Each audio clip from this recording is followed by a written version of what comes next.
Thank you very much, and good morning, everybody. We have to look whether this whether technology works. If not, you wouldn't miss much, because but we will see. We will see. Let's give it one try. Either it works or it doesn't. If it works, it's slightly better. And overview. Very good. So, a very brief overview of what I wanted to present you, and then, of course, discuss with you. I mean, a presentation is only the first part of it. The second part is discussion. The most important part, actually, is the second one. So I've divided my presentation into 4 sections. The 4 sections being first... No, this is wrong. Okay, doesn't matter. I want to spend only a few minutes on explaining what the position of a special rapporteur on freedom of religion or belief is, just a few minutes. Then the second, this is actually the first thing, let's stick that, okay. The second then will be an overview of patterns and motives of violation of freedom of religion or belief. The third section, a brief description of the major conceptual questions. And the fourth part, which is the main part, or the main section, is the concept. Where is it? No, the concept is a bit dark, as you see. It's a bit dark, okay. Yeah, anyway, I mean, we should not let ourselves be confused by technology. Either it works or it doesn't. I mean, it's no big deal. So, Special Rapporteur on Freedom of Religion or Belief, I've taken up that position 2 months ago, and so I'm still very new in that field. It took me as a complete surprise that I was nominated, and I have to face an enormous workload. But the good thing is, it is a wonderful task. It is actually the best of both worlds, the world of the UN bureaucracy and the world of academia, because I'm both. I'm a UN official. I'm working in the name of the UN officially, and still I'm independent. I mean, and this is typical of this type of work, special rapporteurs, or more generally called special procedures. They are an element of dynamism, or supposed to be, I mean, we will see, within the bureaucracy. So I'm in the midst of all the flux of information. I'm in touch, not just in touch, in contact, in conversation with the Office of the High Commissioner on a daily basis. And still I'm independent. And this is very interesting and, of course, also quite challenging. There are currently 40 special procedures. The 40th position was created only yesterday. A new special rapporteur on freedom of assembly. It's new. There are 40, partly devoted to countries like Haiti, like North Korea, like Sudan, so countries of particular concern, and partly devoted to themes like freedom of expression, violence against the women, enforced disappearances, people of African descent, freedom of religion or belief, mass executions, etc. So altogether, countries and themes, altogether it's 40 special procedures with this structure of being part of the UN and still independent. My tasks are 4 layers of tasks. The first is communication with government on concrete cases. So concrete incidents, concrete cases of alleged violation. This communication is confidential, or at least in its first phase, it is confidential. It's a bilateral communication with the Geneva embassy of the various countries concerned. But then, after a while, it's made public. After 60 days, the phase of confidentiality is finished, and then it's made public in the UN, and from next year onwards, all this communication will be made available 3 times a year. So every 4 months. All this communication, so the letters of allegation, the response or the non-response of the government, and comments on the whole procedure. So it's first confidential, but then public. Then Country missions, that's a second task. Since I'm doing that on a pro bono basis and I still earn my salary as a professor, meanwhile at the University of Erlangen, Nuremberg, that can only be done during the semester break, so not that many country missions will be done. The first 3 will be Paraguay, and then a European country. It's not yet clear which one, maybe Italy, maybe Spain, Belgium, Switzerland, Sweden, who knows? Yeah, so, and then the 4th will be an Islamic country, maybe Iran, maybe Morocco, maybe Indonesia. It's not yet clear, so I can't tell you. And I mean, these country missions, and especially their results, will also be presented in the UN fora, so in the Human Rights Council, in the General Assembly. All this is publicly available then. Third task, thematic priority reports to the General Assembly, to the Human Rights Council. The first thematic reports I'm preparing will be on the relationship between freedom of expression, freedom of religion, on freedom of religion in schools, on freedom of religion and family law issues, on the establishment of early warning mechanisms. So it's a broad range of different topics. And the 4th task is also talking about concepts, because the very concept of freedom of religion or belief has become under attack. So it's really a battlefield. Yeah? It's not only a battlefield on questions of implementation, but the very concept, the very idea, what is it, has been debated hotly and continues to be debated in sometimes very harsh ways. So let's go to the next slide.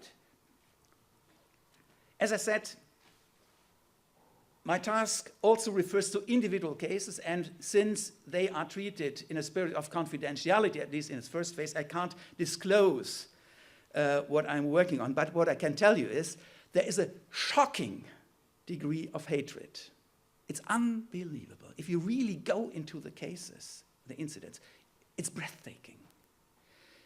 Hatred, unbelievable hatred against minorities, hatred very often, typically, fueled by a combination of fear and contempt. Fear, I mean, it's sometimes very absurd. A small group like the Jehovah's Witnesses, they seem to instigate fear. Yeah? There seems to be something infectious with religious minorities, contaminating the body politic or the community, something like this. Very strange ideas, very strange. But that can fuel really resentment to the degree of physical attacks, killings, sometimes genocidal degrees of killings. So fear and contempt, the 2 sources of a really breathtaking hatred. And of course, these fears, these feelings of resentment are also exploited, they are mobilized by political entrepreneurs. What are the patterns? There's a large degree of different patterns. Of course, it starts with stereotypes, prejudices. In our region here, in Germany, in Western Europe, the main target of prejudice and stereotypes currently is Islam or Muslims. Yeah? And I mean, Geert Wilders, the new self-appointed leader of a pan-European anti-Islamic movement, happens to be in Berlin today, by the way. Yeah? So maybe he's 2 kilometers apart from us, I don't know. So it starts with prejudices that very often go hand in hand with practical discrimination at the workplace, in housing, in education. Minorities sometimes are prohibited from attending the university or having higher education. Intimidation, arrests, security detention, or alleged security detentions, and minorities, people, dissenters, converts, very often also victims of extrajudicial killings, and sometimes of judicial killings, I mean formalized executions. This happens, or violations of freedom of religion or belief happen in all parts of the world, in all regions, of course in very different degrees. It's not always the same, but they happen everywhere on the globe, in Europe, in the Middle East, in China, in the Americas, in sub-Saharan Africa. And it happens partly in the name of religion, or some would say under the pretext of religion, but also in the name of secularism, or under the pretext of secularism, in the name of national heritage, national identity politics, in the name of law and order. And the most widespread pattern is something very trivial: registration requirements.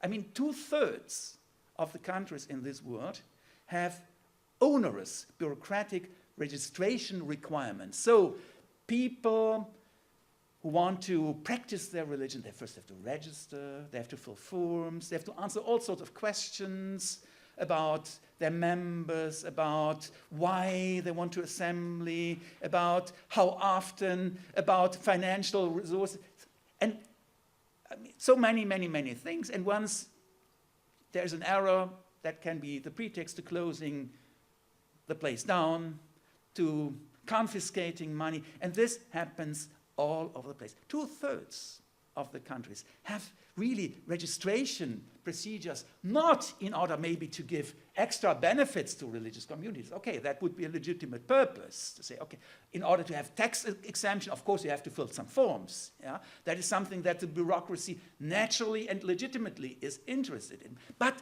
as a precondition for the very exercise of a human right. I mean, freedom of religion, after all, is a human right.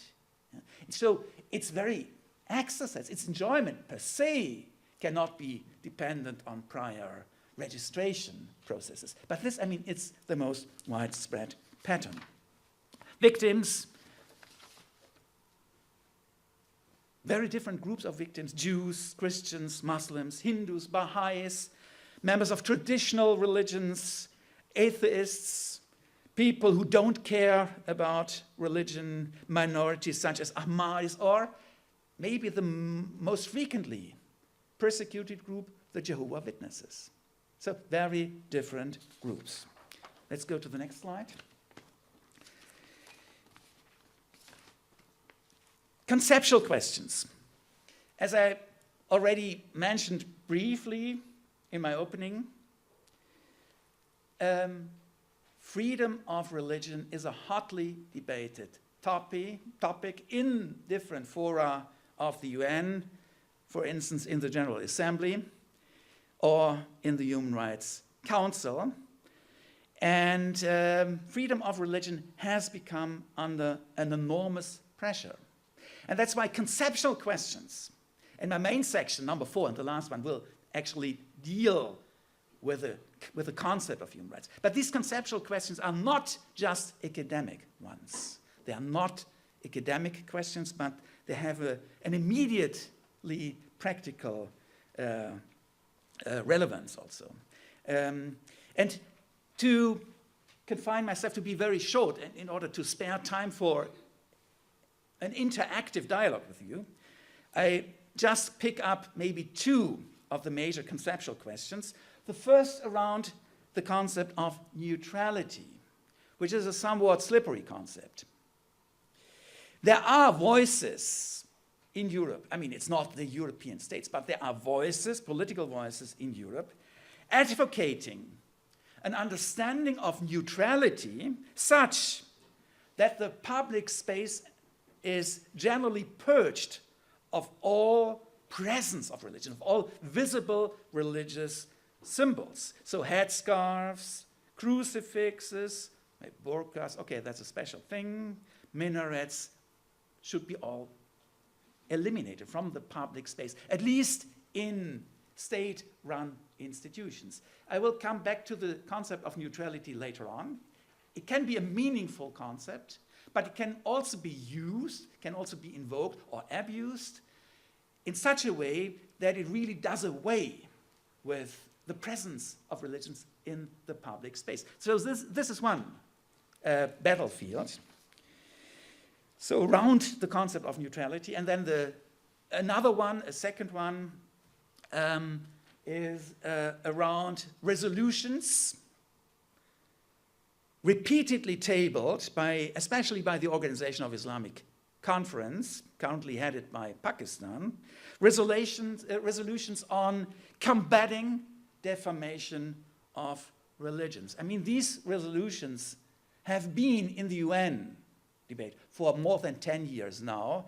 It peaked during the cartoon crisis, after the publication of the Danish cartoons, and there was a big fight of freedom of expression and its limits, and so religion was very often invoked as a limit to freedom of expression, and sometimes freedom of religion was construed in a sort of antagonistic structure as a principle opposed to or antagonistic to freedom of expression. And the decisive term, the key term, is defamation of religion. So the claim that it should be a human rights concern that religions as such should be protected from some sort of defamatory criticism. I mean, this is another battlefield.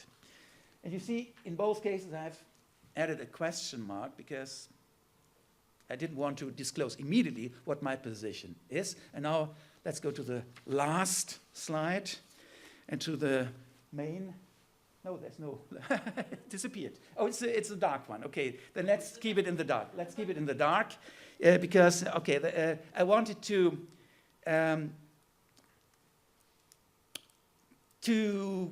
present my concept of what freedom of religion or belief means. And if I say my concept, it's not my personal one. It's not my personal concept, but I'm drawing on my predecessors, on the previous mandate holders on freedom of religion or belief. The mandate has existed for 25 years now. I'm drawing on Article 18 of the Universal Declaration of Human Rights, Article 18 also of the International Covenant on Civil and Political Rights, on the interpretation of that Article 18 by the UN Human Rights Committee, etc., just to make sure it's not my very personal academic point of view, but a concept that, I mean, bases itself on the decisive documents, of reference. So, and now you don't see it, but there are still 4 points I wanted to make. They all sound ridiculously trivial, but they're trivial only from an academic point of view. And what I'm saying is the battle over the concept is not an academic one. From an academic standpoint, it's easy. So the first, and as I said, it sounds very trivial, freedom of religion or belief, if you don't see it, please believe it, is a human right. It is a universal human right. What does it mean? And now this is far from trivial, politically speaking. The rights holders are human beings. The rights holders are human beings alone and together with others, as individuals or in communities. But it's human beings, not religions. It's not religions. Of course, freedom of religion or belief has to do with religions and with belief systems. But it's only, the approach is through the individual human being, alone and together with others. It's via human beings, via respect for their dignity, for their freedom, that religion and belief then comes into play. It's not the other way around. It's not the other way around. The starting point is human beings. The dignity of the human being, the freedom in recognition of the dignity of the human being. So every human being's personal self-understanding as a believer, as a passionate believer, or a less passionate believer, maybe also as a non-believer, or as an alternative believer. And it's only from this starting point that we finally approach religions. So it's not that we, let's say, look up in the dictionary, what are the major religions? Yeah, Judaism, Christianity, Islam, and then, okay, look what that means for individuals. It's just the other way around. Just the other way around. So the human right of freedom of religion or belief does not protect religions, but it protects human beings, their belief. And since this human right is a universal human right, every person's human right, freedom of religion or belief has a broad, very broad application. Very broad application. Cannot be confined to, let's say, a particular set of religions. So those religions sometimes referred to as the divinely revealed religions, monotheistic religions, traditional religions. No.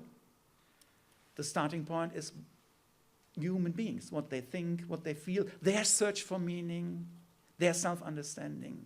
So you end up with a very broad range of positions, of convictions, also manifestations of those convictions in practical life that come into play via freedom of religion and belief. So everything is covered. Everything that has become a matter of belief, of conviction, of commitment, of practice. So this is one important point, and the Human Rights Committee, the UN committee in charge of interpreting the International Covenant on Civil and Political Rights has, and now I'm quoting, said that freedom of religion and belief covers theistic, non-theistic, as well as atheistic convictions. That's why it's called freedom of religion or belief. So very broad. Second point. Now, this sounds even more trivial, but as I said, in the political arena, it's not trivial. Freedom of religion has to do with freedom. Surprise, surprise. It has to do with freedom. So, for instance, if you raise the question, a question that has been raised over many, many years, what about the headscarf? Does freedom of religion or belief protect the headscarf? The answer will be, wait a moment, it protects freedom to wear the headscarf or not to wear the headscarf. So both ways, the positive element, the negative, they are co-original, two sides of one and the same coin. So it's only indirectly that the headscarf comes into play. It does come into play, but the starting point is freedom. So, or for instance, what about faith-based religious instruction in public schools? Again, the answer is, the decisive point is freedom. Freedom to participate or not to participate, to have exit options available. So the starting point is freedom, not identity. And this is, the negative side or the challenge that one has to really clarify the freedom-based approach of this human right, and I would say of all human rights, the freedom approach against identity rhetorics. Identity is a very problematic concept in the framework of human rights. So, freedom of religion does not protect collective identities, traditions, or feelings, but freedom. Freedom, as I said, to search for meaning personally together with others, to change views, to challenge maybe others, to try to persuade others, to be persuaded or not to be persuaded. Freedom, freedom, freedom. And if you take that seriously, then it's very obvious that freedom of religion or belief is inherently linked to other rights of freedom. In particular, freedom of expression.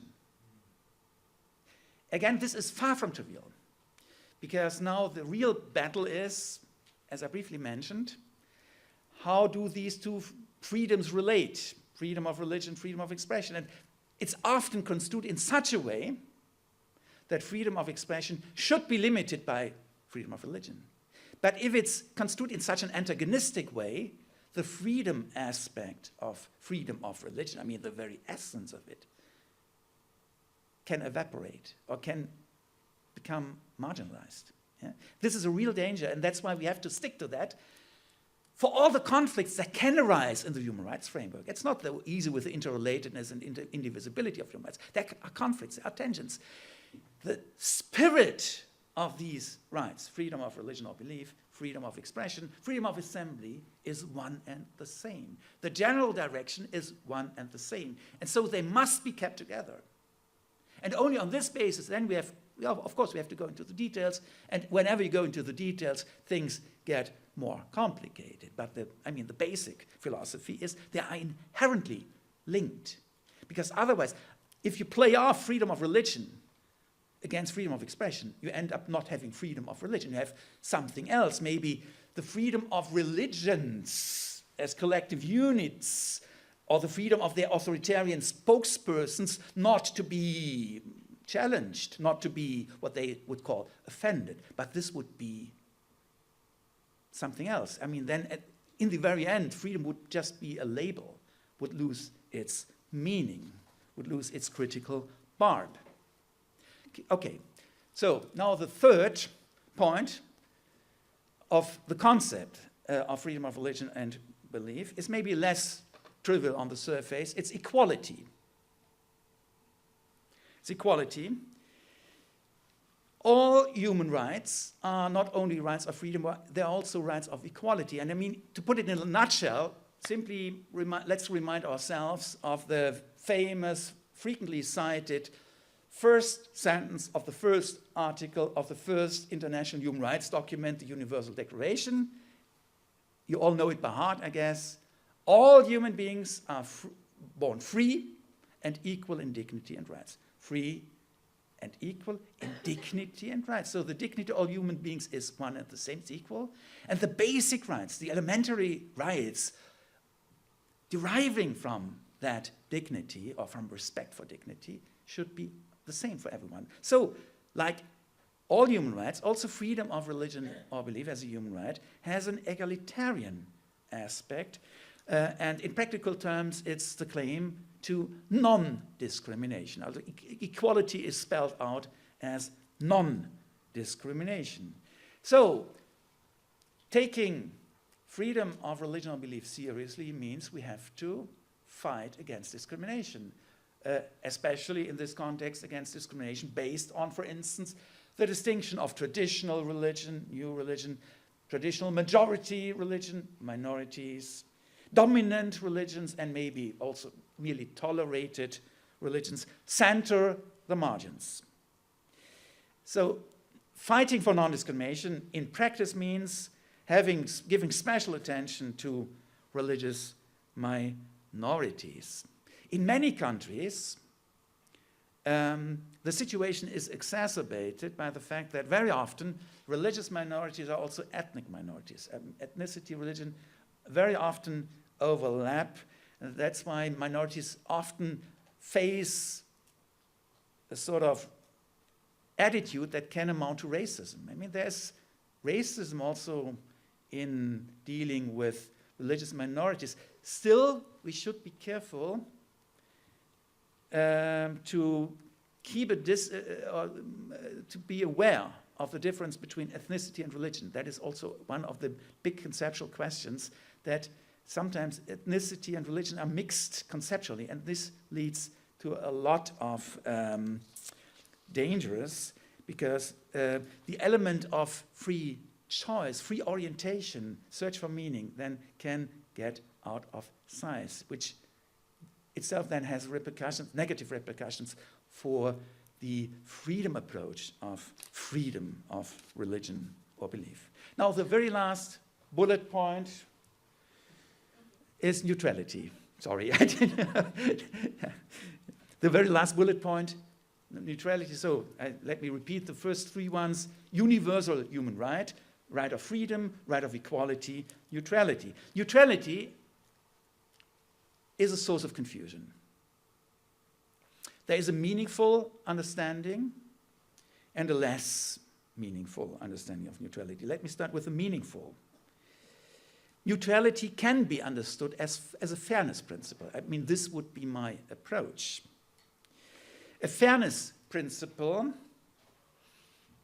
meaning the state in charge of guaranteeing human rights, and in particular freedom of religion or belief, should not favor one religion or one set of religions over others.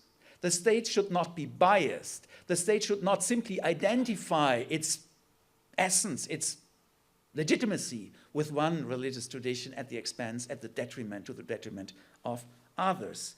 Neutrality as a fairness principle, of course, is never simply accomplished. It's something one can easily say it doesn't work in practice. Okay, still the aspiration makes sense. I would go a step further and say this aspiration is it's actually irreplaceable. And it is in this sense that I would really fight for a neutral state. I mean, a state is aspiring to be not biased, to be fair to all, to be fair. And it's never easy to do that, and will never be once and for all be fulfilled. Neutrality in this understanding as the aspiration to fairness or as a fairness principle has its source in freedom of religion or belief. So it can also be called a second-order principle of justice, deriving from a first-order principle, the universal human right of freedom of religion or belief. So in this sense, neutrality is meaningful. It's even irreplaceable as an aspiration. But then, in the public debate, also in the literature, you very often come across a different understanding of neutrality, and very often they are mixed. Neutrality is something, okay, distance, yeah? Don't be mingled with these religious affairs. They have an element of unpredictability often. Yeah? Religion is not easily predictable. Yeah? So, and for a state, it's very convenient to say, okay, we don't care for religions. Okay, we leave people do their religious practice in peace as long as they stick to the private sphere. So it's a privatization of religion, a purging of the public space, especially the state-related public space, of all religious symbols, of the presence of religion.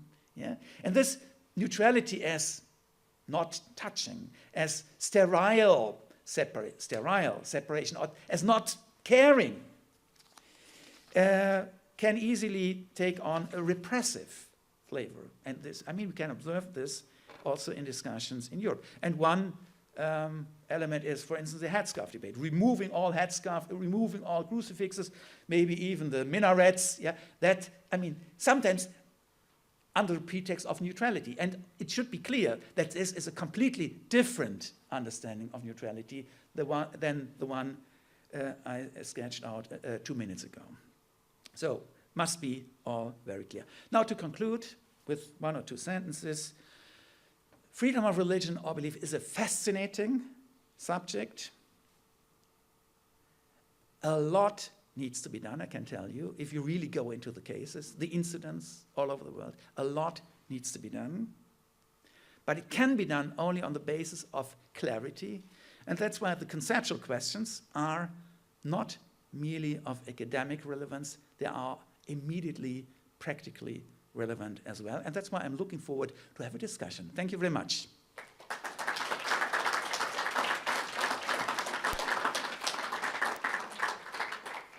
Yeah, please.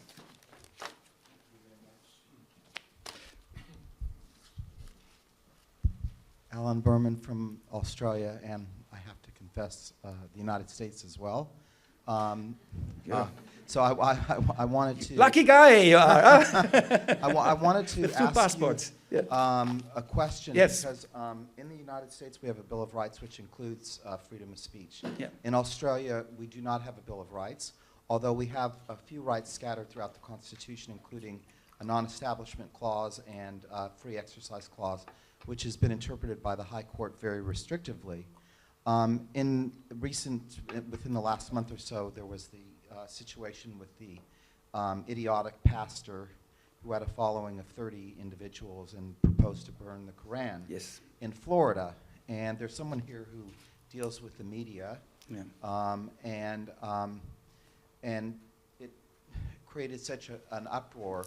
First of all, it has lots of implications. Number one, why is the media interested in some idiot who has a following of 30 in creating protests in Indonesia about their religious beliefs, why is the media even covering this story, that to such an extent that the Secretary of State had to say this is the world we live in, the President of the United States had to say something, the leader of the forces in Afghanistan said you're putting our forces at risk, and they finally, the Imam called him up to New York and he said, I'll never burn a Quran. He had never read the Quran.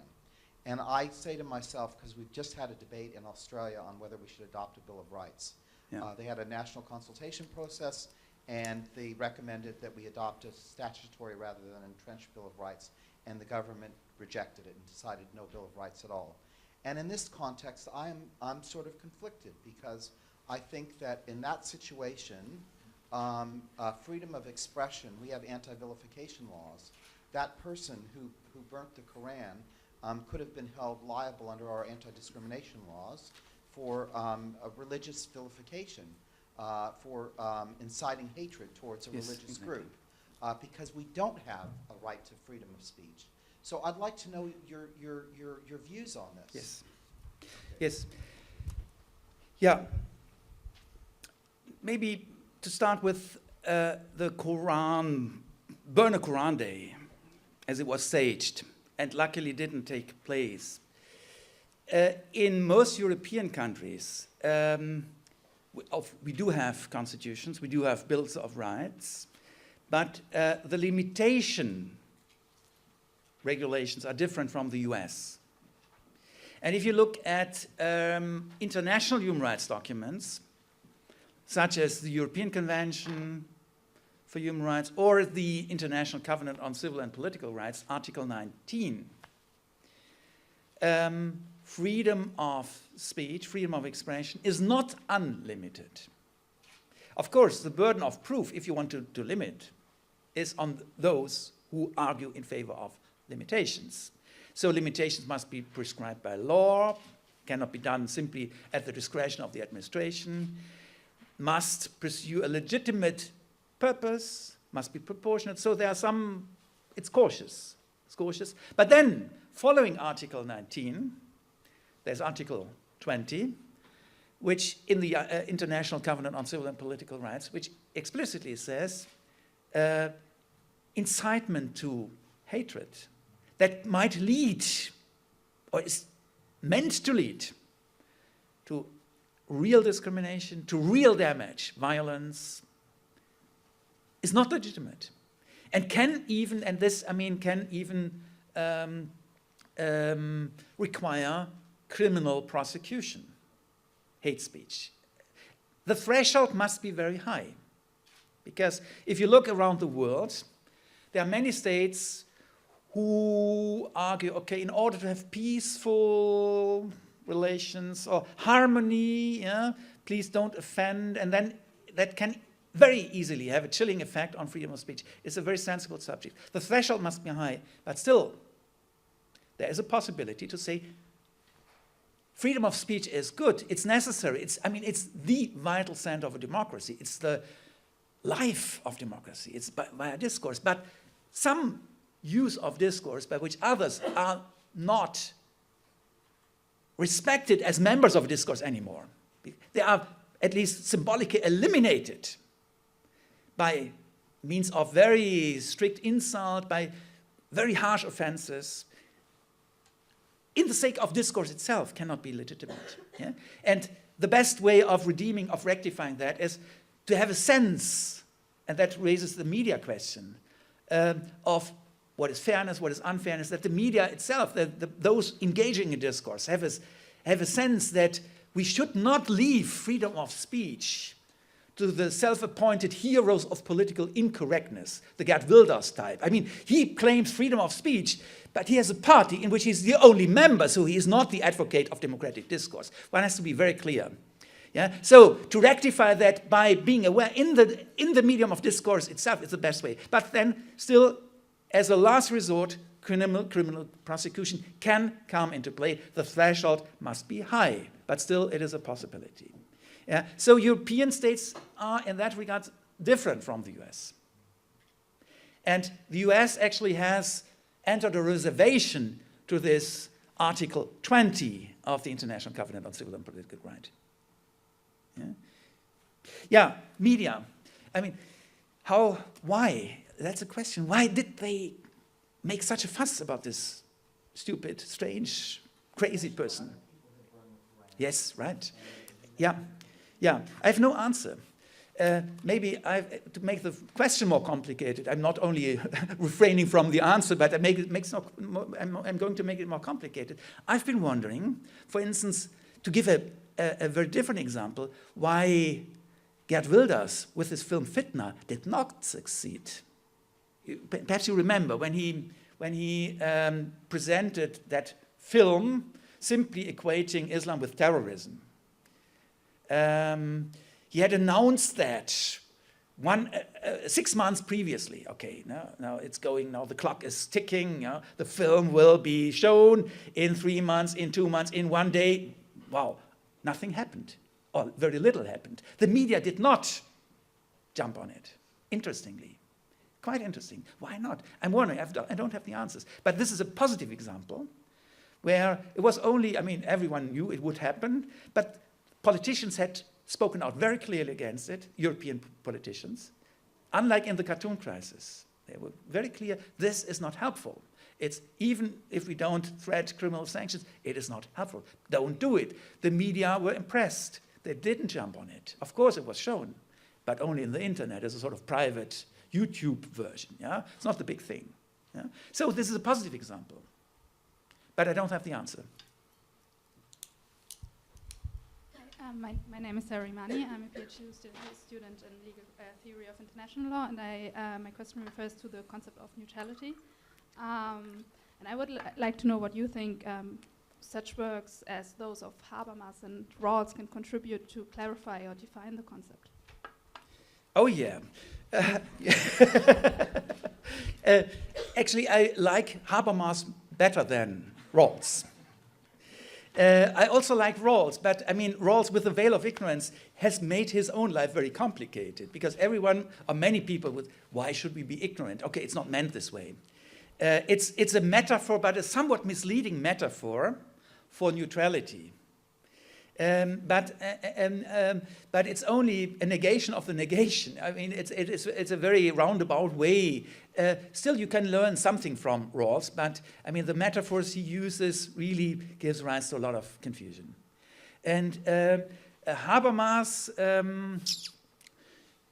yeah, he's really the philosopher of discourse, starting with discourse, taking discourse seriously. And I discovered a very interesting footnote, not in Habermas, but in a blaming Habermas. There was a book published in Germany 2 or 3 years ago on torture. And the author wanted to break the way for a moderate use of torture. Yeah, you know this sort of debate. It happened in the last years. And then Habermas was invited to a workshop. Habermas refused. And this person accused him that the philosopher of discourse, yeah, refuses to engage in discourse. But he's right, Habermas, because this little footnote in which Habermas is accused of not engaging in discourse is quite revealing that discourse is not just blah, blah, blah, talking until we're all tired, but discourse in Habermas means there are some prerequisites, there are some axiomatic elements such as mutual respect. And torturing a person is the ultimate degree of disrespect. So talking about maybe potential use of moderate torture is not just something that is a legitimate object of discourse. So that is quite interesting. So to give you a short answer, I prefer Habermas, but you can also learn a lot from Rawls. Hello, I'm Mattia Magrassi. I'm postdoc researcher in public comparative law in the University of Trento. And I found particularly interesting the part of your speech in which you covered the conceptual approach to the right of religion as a individual right to freedom, in opposition to an identity approach. And but I'd like you to tell something more about this, in particular, how this approach can cover many aspects of the religious phenomenon that are collective aspects. For example, the building of religious buildings. Yeah. There's a controversy in Italy about the proposal to build a big mosque, and there's this paradoxical situation. The Catholic bishop of Milan is in favor of it, and some politicians are strongly against it. And I wonder how this approach that you explained can cover the problem of this collective dimension, that is the possibility to build a building. I mean. Yes, I mean, every human right is a right that the individual can lay claim to because of his or her dignity. But in the exercise of every human right, there's always a dimension of communication, of community, of society, every human right. Let's say freedom of expression, of course, it is your personal right, but it does make sense only in community with others. I mean, simply speaking, or like Plato, the soul with itself, okay, yeah? The monologue is not the ideal situation. Everything, yeah? That applies to every human right. It is the right of the individual, but its exercise is not simply individualistic. And it's fairly obvious with freedom of religion or belief, of course. It is a freedom also of those individuals who have maybe dissenting positions, and then it becomes very important. But it also is quite important for minorities to organize their communitarian life. Yeah? But it's communities based on individuals. It's not the protection is not due to religions as such, identities, with the result then that those who may challenge these identities get into trouble, yeah, by blasphemy laws or whatever. Yeah? It is rights of persons, but it explicitly says, for instance, in Article 18 of the ICCPR, alone and together with others. Yeah? It's freedom to not only to have a personal conviction, but also to manifest this conviction. So it has something to do with the outward world, not only with conscience, yeah? Practice together with others, and alone, I mean, also in distance. It's free movement. Yeah? So the communitarian aspects, I prefer the word communitarian to collective, are important. And this is something that comes into play in all human rights. Still, the first holder is every human being.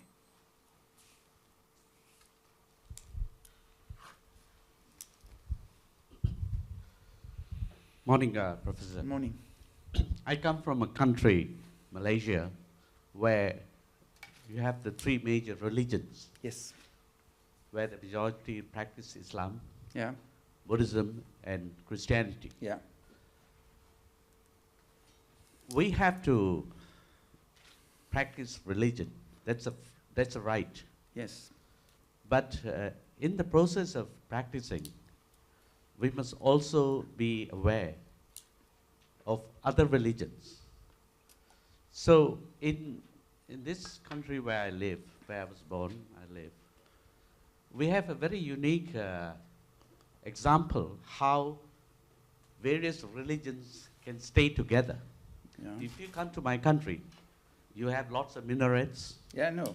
lots of churches, lots of Buddhist temples, Hindu temples. In fact, in every street you could, lanes and by lanes, you have a Hindu shrine. All this is allowed to grow. And this forms an important aspect of human development. In our Article 11 of our Constitution, we have freedom of religion. We don't say about other things, just freedom of religion. And in this context, we are taught, or rather we are taught from our early age that one has to be respectful, mindful of the other religion. And when we hear the constant ramifications of, in the West, perhaps they are wrestling thanks to the media in the West is so powerful, immediate, they publish anything and everything through the fascinations and through the imagination of each writer, but we don't have that in our country. We are careful our journalists are told, you must be careful, because we have races who have built their status or their respect over the years. And we can't break that. And thank God, I mean, I believe in God, no? That our leaders are very pragmatic. You know, they allow freedom to practice your religion. But of course, you get some news clips from Malaysia. It says that this cannot be. And what you have said, sometimes you have bureaucratic officials. Mm-hmm. They feel that by doing something, they go straight to heaven. Mm-hmm. So you cannot stop that. Mm-hmm. But we have good leaders who tell bureaucratic leaders, hey, come on, you have to be careful. Mm-hmm. That's one. Okay, my question here is, I'm a bit confused about neutrality. If you decide to a certain extent behave, well, it's good to be neutral, but you have to take good affirmative actions so that everybody can practice what they believe. And the second point, which I think I congratulate you, because I'm a communitarian developer, no? I'm a human rights lawyer. Communitarian aspect is very important when you're dealing with human rights. Communities have different concepts about religion. So when they all come together, you have to outreach to the community as a human being, because the cornerstone of human right is human dignity. Yeah. You take away human dignity, there's no human rights. Mm-hmm. So my question is, how do you relate to human rights in terms of neutrality and in terms of political expediency? Today, if I want to be a politician, in the narrow sense, I might as well take do something that will arouse the emotions of another community, right? So, how do you stop that? This genie come lately politicians. Thank you. Okay, thank you. Actually, I was in Malaysia twice. You are right. There are minarets and there are church bells. It's a pluralistic country. Sometimes I'm wondering, however, what about the minorities of the minorities, or those who want to maybe blur the line or cross the line? Yeah? Because freedom of religion is also the freedom not only of the other groups, but also of those with maybe changing opinions, those who want to convert. And I mean, it's definitely a pluralistic country, but still, even in a pluralistic country, not always pluralism is a result of a human rights approach. Still, I have my questions. But to answer your question, or if I've understood it correctly, I'm not neutral in all regards. I should not be neutral, for instance, about human rights. I'm definitely not neutral. Yeah? I mean, neutrality, as I said, is a second-order principle. I would never start with neutrality. Never start. If it is a meaningful, if it's meant to be a meaningful concept, it must derive from something substantial. And in my understanding, it is respect for freedom of religion or belief. And I mean, respecting, and now from the perspective of the state, respecting the freedom of religion or belief of all citizens, of all residents, means the state should not be partisan simply, should not be the protector of this group against the other. With affirmative action, we have touched on a sensitive issue. Human rights conventions do give space for some affirmative actions, but the term used, for instance, in CEDAW, the Convention on the Elimination of All Forms of Discrimination Against Women, is not affirmative action, but it's more precise. It is temporary special measures. So one of the adjectives is temporary. Yeah? It's only in order to maybe if structural forms of injustice have hardened to such a degree that one has to use quota in order to overcome that, but it's temporary. Temporary special measures, okay, maybe a means to enhance equality, so to fight discrimination. I'm a little bit reserved about affirmative action. At least it requires a high degree of precision in order not to become a pretext for privileging people. So one must be very precise on this too. And I absolutely agree with what you said about human dignity. I mean, this is the key term of human rights. And sometimes it's good to remind ourselves of the first sentence of the preamble of the Universal Declaration, which starts with recognition. Recognition of the inherent dignity of all members of the human family. It's something inherent in the human being. And this respect that we owe to each human being then provides the basis for giving specific rights, the elementary rights that all human beings should equally have claim to. Professor Dr. Bielefeldt, I would like to take this opportunity to thank you. I think it's clear that you have exceeded our expectations, both in the panel discussion yesterday and your wonderful, clear, and also refreshing reflections this morning on the freedom of religion. And it was really a special honor to have you with us. So if you could all please join me in thanking Professor Dr. Bielefeldt. Thank you. Yeah.